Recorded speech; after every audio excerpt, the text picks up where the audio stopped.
नमः शिवाय। श्री शिव महापुराण कोटिरुद्र संहिता अध्याय 304 घुष्मेश्वर ज्योतिर्लिंग एवं शिवालय के नामकरण का आख्यान।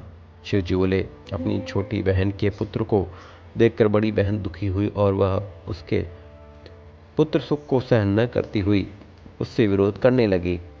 सब लोग उस पुत्रवती को निरंतर प्रशंसा करते, किंतु सुदेहा को यह सब शिशु का रूप आदि सहन नहीं होता था। माता पिता के अत्यंत प्रिय तथा सद्गुणों के पात्र उस पुत्र को देखकर उसका हृदय अग्नि के समान तृप्त हो जाता था। इसी बीच कुछ विप्रकन्या देने के लिए आए हुए सुधर्मा ने विधि पूर्वक उस अपने पुत्र का विवाह वहीं संपन्न कर दिया। सुधर्मा अपनी छोटी स्त्री गुष्मा के साथ परम आनंद को प्राप्त हुआ और सभी संबंधी उस गुष्मा का सम्मान करने लगे। इसे देखकर सुदेहा मन ही मन जलने लगी और हाय, मैं मारी गई ऐसा कहती हुई बहुत दुखी हुई। सुधर्मा अपनी विवाहित पुत्र तथा पुत्रवधू को लाकर घर आकर अपनी दोनों स्त्रियों के साथ हर्षित होते हुए उत्साह प्रदर्शित करने लगा। इससे गुष्मा तो आनंदित हुई, परंतु सुदेहा दुखित हो गई। वह उस सुख को सहन नहीं करती हुई दुखी हो पृथ्वी पर गिर पड़ी। तब गुष्मा ने कहा, ये पुत्र तथा पुत्रवधू तुम्हारे ही हैं, मेरे नहीं। पुत्र तथा बहू ये दोनों भी उसे अपनी माता तथा सास ही मानते थे। पति सुधर्मा अपनी श्रेष्ठ ज्येष्ठ पत्नी का जैसा आदर करता था वैसा कनिष्ठा का भी नहीं। फिर भी वह ज्येष्ठ पत्नी अपने मन में कपट रखती थी।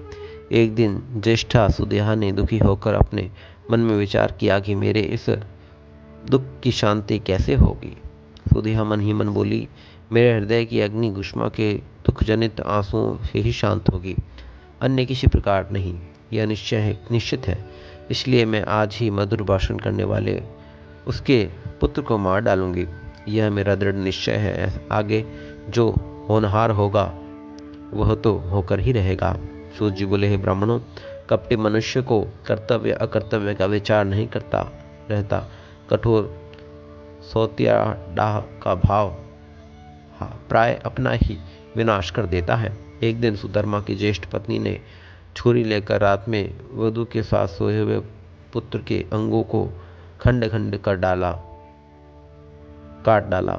इस प्रकार उस घमंडी तथा महाबला ने गुष्मा के पुत्र के सभी अंगों को खंड खंड कर दिया और रात्रि में ही ले जाकर तालाब में उसी स्थान पर फेंक दिया जहाँ गुष्मा नित्य पार्थ शिवलिंगों का विसर्जन किया करती थी। इस प्रकार वहाँ पर फेंक कर लौट आई और सुखपूर्वक सो गई।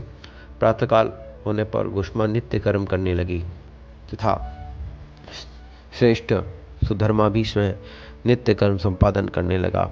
इसी बीच ज्येष्ठा सुदेहा उसके हृदय की अग्नि शांत हो चुकी थी। अत्यंत आनंद युक्त होकर गृह कार्य करने लगी। प्रातःकाल होते ही उठ करके वह वधू खून से लथपथ तथा पति के शरीर के टुकड़ों से युक्त शैया को देखकर बहुत दुखी हुई और उसने अपनी सास से कहा, आपके पुत्र कहाँ गए हैं? शैया रुधिर से लथपथ है तथा वहाँ शरीर के टुकड़े टुकड़े दिखाई दे रहे हैं। यह शुचिव्रते, मैं तो मारी गई, किसने यह दुष्कर्म किया है? ऐसा कहकर उसकी पत्नी अत्यंत विलाप करने लगी। तब ज्येष्ठा सुदेहा भी बाहर से दुख प्रकट करने लगी और भीतर ही प्रसन्न हुई। वह दुखित होकर बोली, हाय, मैं तो निश्चय ही मर गई। वह गुष्मा अपनी पुत्रवधू को दुख को सुनकर भी नित्य पार्थिव पूजन रूप व्रत को विचलित नहीं हुई। उसका मन पुत्र शोक से थोड़ा भी उत्कंठित नहीं हुआ और उसका पति भी जब तक व्रत विधि समाप्त नहीं हुई तब तक वैसा ही रहा। पूजन के बाद मध्याह्न काल में उस भयानक शैया को देखकर भी उस गुष्मा के कुछ भी दुख नहीं किया। जिन्होंने यह पुत्र दिया है वे ही रक्षा भी करेंगे। हे भक्तवत्सल, काल के भी काल तथा सज्जनों की रक्षा करने वाले कहे गए हैं। यदि हमारी रक्षा करने वाले एकमात्र प्रभु ईश्वर सदाशिव हैं तो चिंता की बात ही क्या है। वे ही माली के समान उन प्राणियों का सहयोग करते हैं और उन्हें अलग भी कर देते हैं। इस समय मेरी चिंता करने में क्या होने वाला है?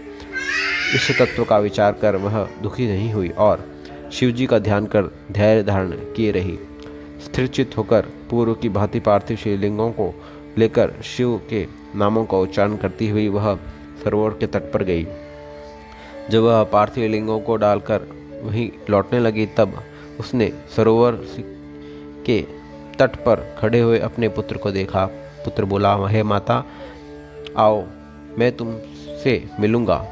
मैं तो मर गया था, किंतु तुम्हारे पुण्य के प्रभाव से और शंकर की कृपा से अब जीवित हो गया हूँ। सूत जी बोले, हे द्विजों, यह गुष्मा अपनी उस पुत्र को जीवित देकर भी वैसे ही अधिक प्रसन्न न हुई जैसा कि उसने मरने पर दुखी न थी, किंतु यथावत शिव जी के ध्यान में तत्पर रही।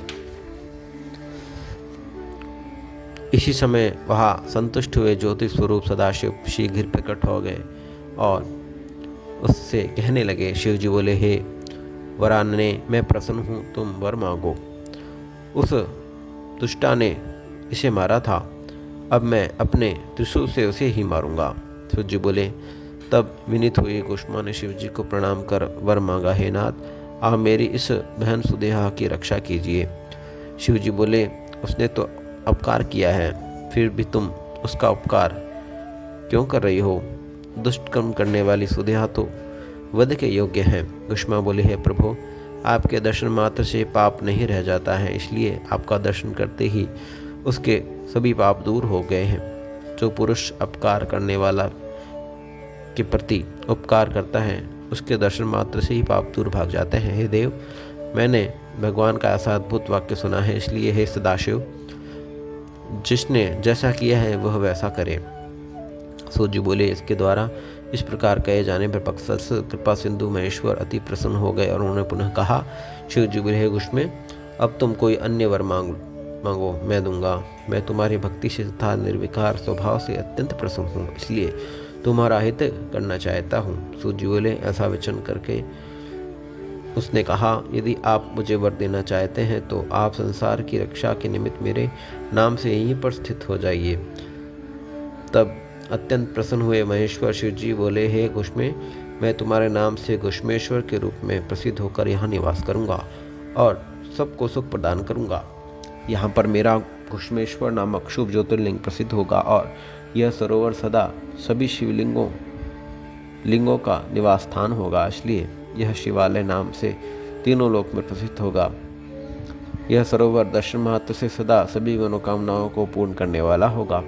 हे सूरते, तुम्हारे वंश में 101 पीढ़ी पर्यंत इसी प्रकार के श्रेष्ठ पुत्र होते रहेंगे, इसमें संदेह नहीं है।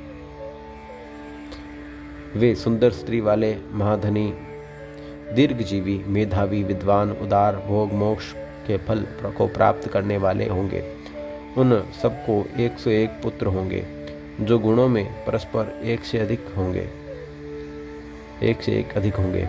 इस प्रकार तुम्हारे वंश की अति सुंदर विस्तार होगा। सूत जी बोले, ऐसा कहकर शिव जी वहाँ ज्योतिर्लिंग स्वरूप से स्थित हो गए।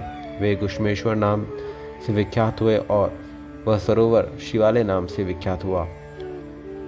उस समय वहाँ पर आए हुए सुधर्मा, सुदेहा और गुष्मा बड़ी शीघ्रता से शिव जी की 101 बार परिक्रमा की। शिव जी की पूजा करके परस्पर मिलकर तथा अपने अंतकरण का पाप दूर कर उन्होंने परम सुख को प्राप्त किया। हे विप्रो, पुत्र को जीवित देखकर वह सुदेहा लज्जित हो गई और उसने उन दोनों से क्षमा मांगकर अपने पापों को दूर करने के लिए व्रत आचरण किया। हे मुनीश्वरों, इस प्रकार गुष्मेश्वर नामक यह लिंग उत्पन्न हुआ। उसका पूजन तथा दर्शन करने से सुख की सदा वृद्धि होती है। इस प्रकार मैंने आप लोगों से 12 ज्योतिर्लिंगों का वर्णन किया, जो सभी कामनाओं को पूर्ण करने वाला तथा भोग तथा मोक्ष देने वाले हैं। जो इन ज्योतिर्लिंगों की कथाओं को पढ़ता और सुनता है, वह सभी पापों से मुक्त हो जाता है और भोग तथा मोक्ष को प्राप्त करता है। ओम नमः शिवाय। श्री शिव महापुराण कोटि रुद्र संहिता अध्याय 304 संपूर्ण हुआ।